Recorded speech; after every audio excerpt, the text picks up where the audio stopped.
sénégalais lañu nekk foofule ca Turquie ñu ngi leen di ziar bu baax a baax te di leen béggee Prospère Dieye plan de redressement vendredi passé ñu lancé ko démb waa APR def loolee nga xamante ne moom moo di conférence de presse ban jàngat nga ci am réaction wu opposition bi ak conférence de presse yi ñuy def ak seen taxawaay par rapport ak plan de redressement bi nga xamante ne lancé nañu ko. Oui, j'ai entendu la réaction de Pape Malick Ndour buy wax ne l'APR à l'unanimité rejette le plan de redressement. Seen affaire la l'APR unanimement rejette le plan de redressement. C'est le contraire qui nous aurait surpris. C'est le contraire qui nous aurait surpris. L'APR dans son unanimité approuve comment dirais-je approuve le plan de redressement. Mais loolu c'est le contraire qui nous aurait surpris. Beneen bi ci topp loolu seen affaire la ñoom ndax bi ñuy proposer projet Pastef di ko proposer Sénégalais yi proposer effectivement campagne électorale un programme mais programme APR ngi ci woon incarné par Amadou Ba ñu nangu ko ak ñu ñàkk ko nangu ba jusqu'à la preuve du contraire man dama jàpp ne ci ñoom la bokk fi lañ ne ko ñukk choisir bu Pastef wala en tout cas bu coalition Diomaye président. Donc qu'ils soient d'accord sur le plan ou qu'ils ne soient pas d'accord sur le plan ça c'est le cuisine interne, c'est le problème. Jarul sax communiquer, jarul point de presse, jarul dara. C'est le contraire qui nous aurait surpris. N'est-ce pas? Parce que comme ni ma la wax aujourd'hui la situation est telle que Ousmane Sonko lu muy waaj a def baaxul lu mu def baaxul. lu muy waaj a xalaat baaxul lu mu xalaat baaxul. lu muy waaj a wax baaxul lu mu wax baaxul. Et c'est dommage bu ñu demee ba jàpp ba Sénégal ba am une opposition qui manque de conséquences.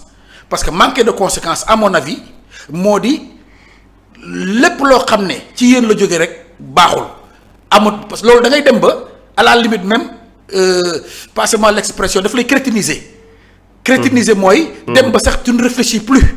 ci li nga xam ne moo baax wala moo baaxul dafay dem ba dugal la ci carcan boo xam ne la nga bañoon démb sax mu nekkoon yow effectivement say conviction personnelle. da ngay dem ba comment dirais-je idiotie lay mujj doon ndax tu ne réfléchis plus rien sur quoi que ce soit. Systématiquement baaxul mais quelqu'un buy agir comme ça mais da ngay dem ba yow ta position t'expose même au ridicule. Et c'est ce qui est en train de se passer avec effectivement ce que nous constatons au Sénégal. Et c'est malheureux. Ce que nous constatons au Sénégal et c'est malheureux. Mais lan moo waral taxawaay boobu Prospère. li waral taxawaay bi lenn dong la te dinaa la ko. mais au lieu de parler dama bëgg sax nga jël opposition bi yëpp. waaw ba waxaale sax ci rapport dialogue bi. nga xam ne yooyu yëpp bëgg naa nga ñëw ci. génn nañ ci Pape Djibril Fall ak Diesner rek yooyu yëpp bëgg naa nga ñëw ci daal ba defal focus man. grand angle ci opposition bi. exactement. xam nga jour bi nga ma njëkkee invité fii. ci nga ma wax ne ma opposition Sénégal. ma ne la Vito bàyyil di ma waxi opposition. Moi je ne vois pas d'opposition au Sénégal. du activité du réunion du communiqué du réunion bureau politique. du agenda du programme boo xam ne da ngay xam ne effectivement ñii toog di wax kat dara ñoru leen lu dul intérêt Sénégal moo tax lii muy wax ni xel mën na ko nangu lii muy waaj a wax xel mën na ko nangu. man boog personnellement gisaguma ko li ma fi gis mooy opposition bu joŋante élection présidentielle n'est-ce pas. Résultats yi ñu wane les a même exposés au ridicule. pour dire vrai ki nga àndaloon génn premier tour avec zéro contestation au lendemain de l'annonce des résultats zéro ni ñu koy waxee c'est zéro recours. Comme li ma wax les résultats yi nga xam ne moo ci mujjee xew a exposé à la limite même au ridicule l'opposition. ñii 2% la ñu am ki ci gën a bëri je crois ñeneen ñi 1% loolu mooy dëgg. wax naa la ko fii wax la ko waxaat la ko amul kenn ku ci jël caution excepté Amadou Ba. ñeneen ñëpp seen caution ñàkk nañ ko. boo ko ñàkkee ça veut dire que tu n'as pas un poids électoral boo mën a tax ñuy wax. deuxième bi mooy ñu dem ba ñu tegaat ci quelques weer ñu ne dañuy dem élection législative. mu nekkoon des élections décisives aussi parce que demoon nañ sax ba Barthélémy di menacer ne ñoom bu ñu nekkee majorité bu ñu amee majorité à l'Assemblée ils vont bloquer le pays avion dootul naaw saret dootul daw jaaykatu caaf bi dootul saaf gerte. Et j'en passe. ñu delluwaat ñoom dem élection ñu jox Ousmane Sonko ak listam 130 députés. mu nekk une majorité absolue boo xam ne qui ne peut faire l'objet d'aucun chantage yaa ngi may dégg. loolu aussi à la limite exposer leen encore une deuxième fois au ridicule mais à force maintenant de poser des jalons qui t'exposent au ridicule mais da ngay dem ba effectivement kenn dootu la xàmmee. bu ñu waxantee dëgg rek te yàlla tax par rapport à l'opposition sénégalaise ñëpp xam nañu il y a un vide parce que xam nga coup léeg-léeg nga jël coup boo xam ne en matière de combat léeg-léeg nga jël coup boo xam ne boo demee tapis mooy waral compte yooyu nga dégg ñu naan 1 2 3 4. di xaar kañ ngay jógaat. xam nga bu dee boxe dañuy compter ba ñaata ba 7. ba 7 la ñuy compter. ragal naa ne opposition bii ma gis nii dañuy compter ñoom ba juróom mooy juróomi at yi nga xam ne moo war a ñëw nii te duñ ci mën dara juróomi at yooyu yëpp ci tapis bi la leen di fekk. xam nga bu dee boxe dañ lay compter 1 2 3 ba 7. boo jógul ñu ne saye ñoom nag juróom lañ leen di compter mooy juróomi at yi nga xam ne ñii war nañ fay nekk ba 2019. parce que coup yi ñu jël moo bëri parce que te yàggul. diggante élection présidentielle élection législative mais xam nga li gën a garaaw ci élection mooy nga joŋanteeg sa nawle mu gañe bu amul werante ba yow sax nga tàyyee def recours. ça veut dire que tu as pris un grand coup. alors coup boobu rek boo ko jëlee yow doo si gaaw a relever wu. d'ailleurs loolu moo waral nga gis ku mel par exemple nga gis ku mel ne Thierno Bocoum. nga xam ne mosul dem ci benn échéance électorale moom kese. amul partem boo xam ne tey da ngay xam ne kii kat parti politique la yor te vraiment mi ngi koy animé. su woote woon tey jii man ma woote boo deful ndànk ñun ñaar ñëpp mbootaayu tour de famille la ñuy am. ñi la rus rek te jege la bokk ak yow ñooy ñëw. lii mooy waxi dëgg Thierno bëgg a jël effectivement bëgg a def boppam leader de l'opposition comme ça effectivement ci xelam noonu. parce que il a constaté vide bi nga xam ne moo nekk dans l'opposition sénégalaise. nga jël le cas de Pape Djibril Fall. wax naa la ko fi benn jour c'est un gosse qui m'a beaucoup déçu ce gosse là. déedéet. waaw non si c'est un gosse qui m'a beaucoup déçu parce que Pape Djibril dafa amoon taxawaay bu ko Sénégal yëpp nawee woon. te malheureusement xam nga lan mooy danger bi xam nga lan mooy danger actuellement c'est li muy dund. quand tu ne sais pas que tu ne sais pas loolu moo koy dund loolu lay dund instant bi Pape Djibril Fall ne sait pas qu'il ne sait pas. déedéet. maa la ko wax xam nga mën nga bañ a xam yow nga conscient ne xaw ma su boobaa ma ne xaaral ma dem ci vidéo mu xamal ma. yaa ngi dégg xaaral ma dem ci effectivement mon jeune frère mu xamal ma. mais quand Pape Djibril Fall ne sait pas qu'il ne sait pas moo waral nga dégg ko ces débats de bas étage là wax naa la ko fi émission passée nelo bi muy dugal sénégalais yi ci pâte dentifrice. mbuus ñu takkal la ci mbuus juróomi dërëm xaw ma fukki dërëm takk jox la ko. ba léegi mënul a génneel image bu nit teg bët ci loolu. et c'est grave tey nga dem dugg ci affaire Mbasin comment tu peux dire pour un député ñu lay xaar sur des questions beaucoup plus sérieuses. n'est-ce pas ngay wax ne seen oto yëpp ay Getzner la ba fees. ay Getzner la ba fees oto Getzner ba fees mooy la. mel ne ku jëm marché HLM ñooñu ils n'ont pas des boutiques au marché HLM. yoruñu ay boutiques. mais li ma bëgg a wax rek mooy. loolu dafa am lu muy tekki mooy ñàkk am opposition bu sérieuse au Sénégal parce que nous on aurait souhaité avoir une opposition pertinente bu am un poids électoral avec un programme boo xam ne day dem sax ba def ñuy jiixi jaaxa ñun suñu xel naan attention ñun kat li ñuy dégg ci opposition bi kat vraiment jàpp nañ ne bu ñu leen joxee chance war nañ ci mën a génn ndax ñii fi toog kat 2029 est-ce que dinañ leen voté laat est-ce que duñ leen voté laat ainsi de suite ñun on aurait aimé avoir une opposition comme ça. Mais malheureusement c'est pas le cas ñun opposition bi le discours de l'opposition sénégalaise est vraiment vole trop bas.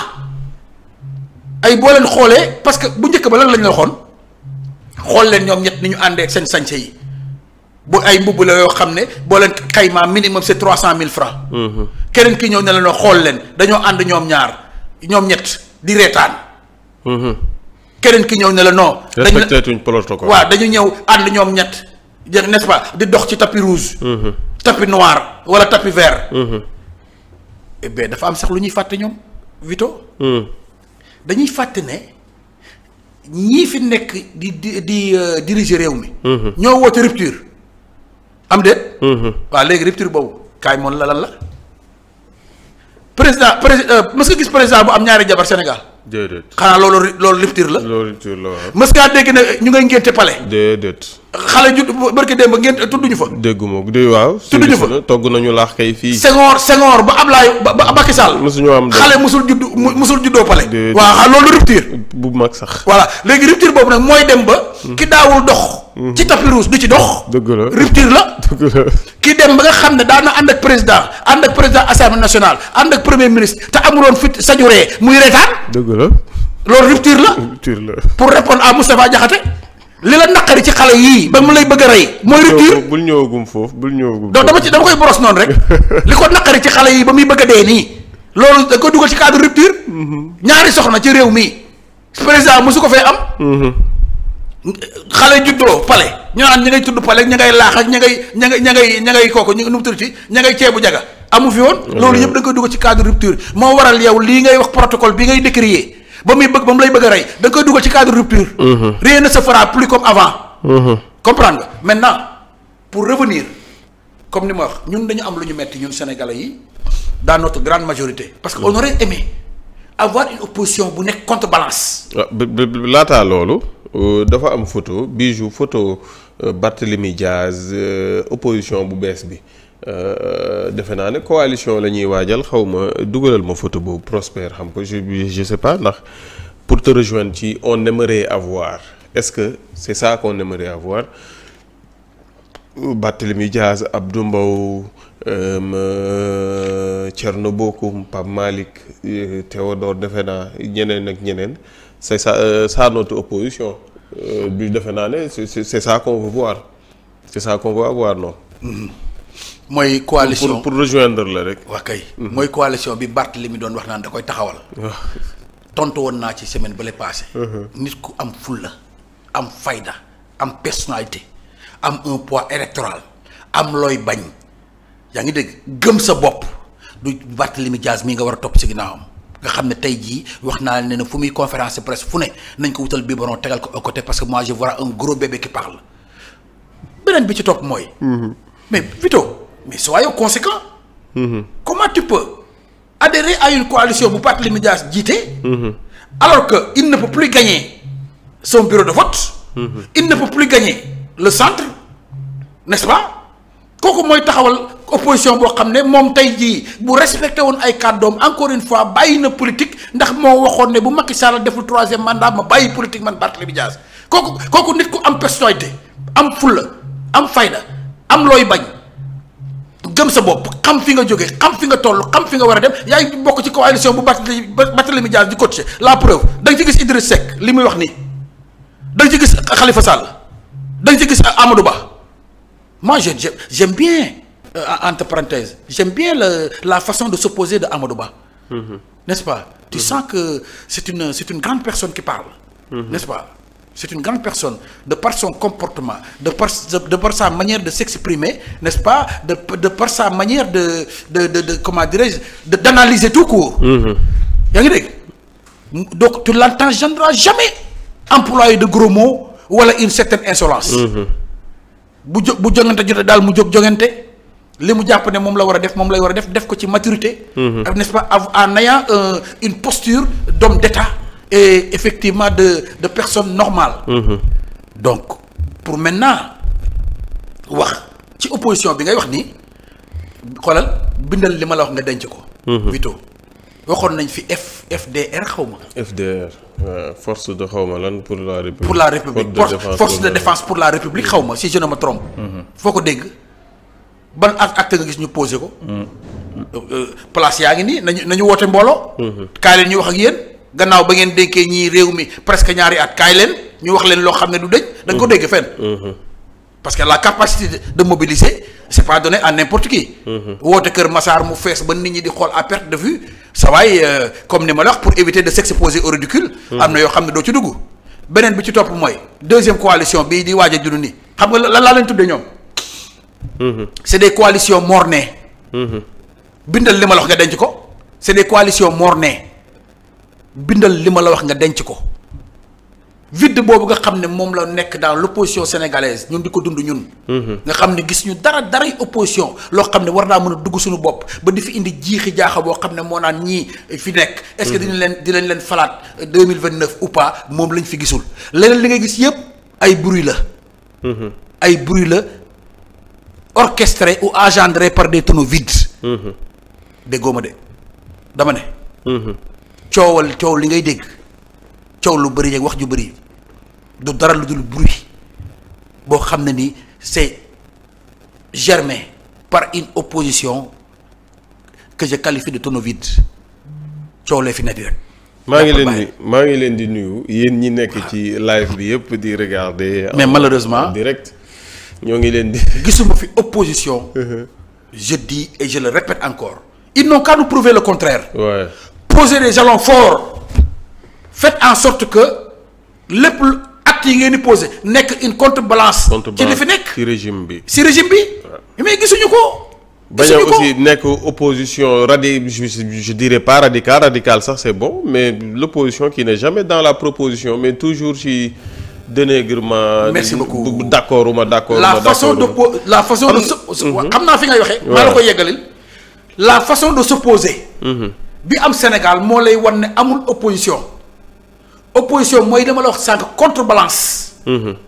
diwkat nee na nangam sur le plan économique. non nii la war a demee. nii moo gën.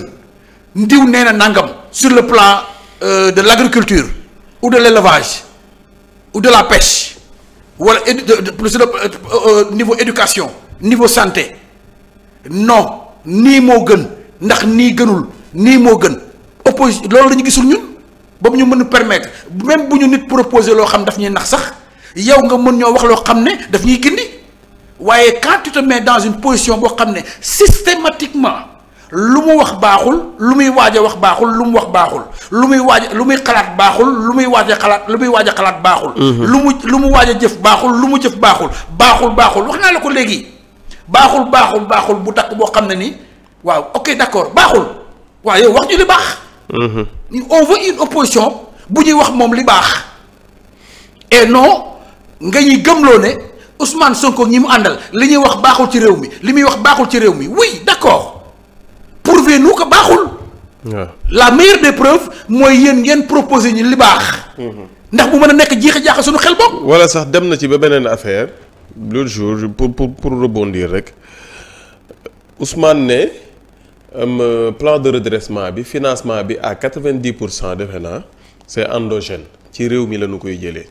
mooy ci impôts yi fii nangam ak nangam ma gis opposition bu taxaw. di soñju askan wi pour ñu bañ a fay impôt yooyu. waaw gouvernement bi dañoo war a financer suñu bopp pour ñu financer suñu bopp il faut que askan wi fay impôt ñoom ñu taxaw ne bu leen fay impôt parce que dañ leen a bëgg a naqaral dañ leen a bëgg a nàngam mais léegi nit ñi bu ñu fayul impôt qu'est-ce qu'ils vont faire nit ñi dañuy dund nii rek nii ça c'est le discours que doit tenir vraiment wala quelqu'un qui se dit vraiment faire partie de l'opposition. loolu nga wax noonu li koy dëggal mooy je me demande même. est-ce que genre discours yooyu mënul dugg ci appel à la désobéissance. civile. comment dire wala civique. waaw est-ce que ñii seen xel màcc jëm ci yoon. mënuñu ko sax dugal ci cadre boobu noonu parce que am na yoo xam ne c'est irresponsable. demal dans tous les pays du monde. demal dans tous les pays du monde nous sommes un pays comme ni ma la ko yàgg waxee fii sous-développé et fortement endetté. Le Sénégal ne vit que de taxes.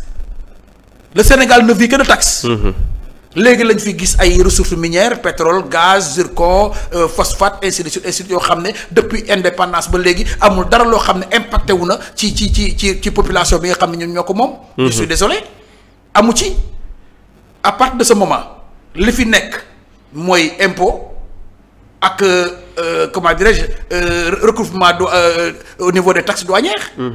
Parce que comme pour rappel le premier rôle de la douane c'est pourvoyeur en recette du budget. C'est le premier rôle de la douane. Pourvoyeur en recette du budget moom la ñuy jàngal booy duggee école di jàng. beneen bi ci topp c'est les impôts. alors dëkk bu mel noonu parce que pour man sax damay wax ne am na yoo xam ne bu ko borom xam-xam yi càmbare war ko mën a dugal effectivement si appel à la désobéissance. pour la bonne et simple raison dëkk boo xam ne nii léppam ay taxes la. boo demee ba inciter à la population de ne pas payer il y a problème. mais loolu yëpp encore une fois dafay dugg ci cadre opposition bu mënul wax sénégalais yi lu xel mën a nangu.